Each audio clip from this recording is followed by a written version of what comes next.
যে বাসায় থাকি তাদের নিজেদের লাগানো ধুন্দুল গাছ থেকে কয়েক কেজি ধুন্দুল নিয়েছিলাম, সেগুলো আজকে আমি রান্না করব গুঁড়া মাছ দিয়ে। আসসালামু আলাইকুম সবাইকে, সবাই কেমন আছেন? এই তো আলহামদুলিল্লাহ আমিও ভালো আছি। এইভাবে যদি ধুন্দুল দিয়ে গুঁড়া মাছ মাখিয়ে রান্না করা যায় তাহলে কিন্তু অনেক মজা লাগে। আমি এখানে বেশি কিছু মশলা ব্যবহার করিনি, আমি ধুন্দুল কেটে নিয়ে ধুয়ে নিয়েছি, কারণ ধুন্দুল থেকে পানি ঝরে অনেক, তাই ধুন্দুল ঝরিয়ে রেখেছিলাম। আর এখানে আমি বেশি করে পেঁয়াজ কুচি আর কাঁচামরিচ কুচি দিয়েছি, আর আমি এখানে গুঁড়ো মশলা দিয়েছি। আজকে বাসায় ধনে গুঁড়ো ছিল না, তাই আমি হলুদ আর মরিচের ফাঁকি দিয়ে রান্নাটা শুরু করেছি। আর এখানে আমি ভালোভাবে রান্নাটা মাখিয়ে নিয়েছি। আমি আগে থেকেই সবকিছু রেডি করে নিই, এতে করে আমার রান্না করতে অনেকটা সুবিধা হয়। আর এখন আমি যেই গুঁড়া মাছগুলো রেখেছি এগুলো আমি দিয়ে দিব, তারপর আলতো হাতে মেখে এখানে আমি হাত ধোয়ার মতো অল্প কিছু পানি দিয়ে দিব। আমি যেভাবে রান্না করি আপনারা যদি একবার এভাবে বাসায় চেষ্টা করেন দেখবেন অনেক মজা লাগবে। আর আমার রান্নাটা কিন্তু একদমই সাধারণ, আমি বেশি মশলা ব্যবহার করিনি। রাতে কিছু ভাত বেঁচে গিয়েছিল, সেগুলো পান্তা ভাতে খিচুড়ি রান্না করব, সে কারণে আমি আগে এখন পান্তা ভাতগুলো মাখিয়ে নিব মশলা দিয়ে। এখানে আমি পেঁয়াজ কুচি আর কাঁচামরিচ কুচি আর হলুদ গুঁড়ো, মরিচের গুঁড়ো আর পরিমাণ মতো লবণ দিয়ে ভালোভাবে আমি পান্তা ভাতটাকে কষলিয়ে মাখিয়ে নিব। এভাবে পান্তা ভাতের খিচুড়ি একদিন খেয়ে দেখবেন, এর আগেও আমি অনেক রেসিপি দিয়েছি।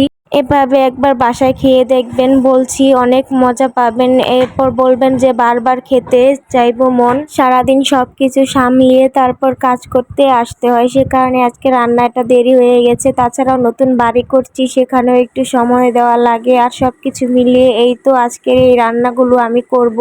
তারপর এখানে আমি কিছু পরিমাণের পানি দিয়ে দিব পরিমাণ মতো। তারপর এখানে আমি রাজিয়ার আব্বু পুঁটি মাছ এনেছিল, আপনারা হয়তো দেখেছিলেন। এই পুঁটি মাছগুলো এখন আমি তারপর ভাজবো। ভাজা করলে কিন্তু অনেক ভালো লাগে এই পুঁটি মাছগুলো। আর কে কোথা থেকে আমার ভিডিওগুলো দেখছেন অবশ্যই সবাই কমেন্টে জানিয়ে দেবেন। এই তো চুলায় জাল ধরিয়ে দিয়েছি, আর ওইটা আমি ছোট কড়াই বসিয়েছি ওই চুলায়। এটাকে আমি তেলের কড়াই বানাবো, অনেক দিন ধরে ভাবছি যে তেলের কড়াই বানাবো, কিন্তু সেটা আর করা হচ্ছে না। যতবারই ভাবি যে আমি ছোট কড়াইটাকে আমি তেলের কড়াই বানাবো, ততবারই আমি রান্নার পর কড়াইটা ধুয়ে ফেলি। তাই আজকে একবারে সিদ্ধান্ত নিয়েছি যে আমি আর কড়াইটা ধুবো না, এক সাইডে রেখে দিব।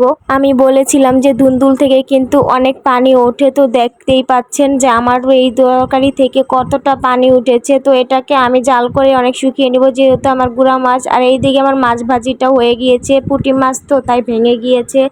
আর প্রথম প্রথম তো তেলের কড়াই বানাচ্ছি, তাই নিচ দিয়ে লেগে ধরারই কথা, তাই একটু এরকম হচ্ছে। এরপর আমি ওই চুলায় ভাত বসিয়ে দিব। তারপর এই ভাতটা বসিয়ে দেওয়ার পর যখন আমার তরকারিটা হয়ে যাবে তখন আমি এই চুলায় আমি তরকারিটা সরিয়ে আমি খিচুড়ি বসিয়ে দেব। এখন আমি ধুন্দুলের তরকারি একটু রসালো ভাব করেই রেখেছি, আর এই তো একটু তরকারিটা সরিয়ে এখন আমি খিচুড়িটা বসিয়ে দিলাম। এইভাবে খিচুড়ি রান্না করলে কিন্তু অনেক মজা লাগে। এবার খিচুড়িটাকে আমি ঘুটনা দিয়ে ঘুটে নিব, আর একটু পরে বাগার দিব। আর এই বাগারের স্বাদ কিন্তু অনেক বেশি। বাগার দেওয়াটা আমার আর ভিডিও করা হয়নি, তো যাই হোক আপনারা কিন্তু একদিন এইভাবে বাসায় চেষ্টা করবেন, অনেক মজা লাগে খেতে। তো সবাই ভালো থাকবেন, দেখা হবে পরবর্তী ভিডিওতে। আল্লাহ হাফেজ।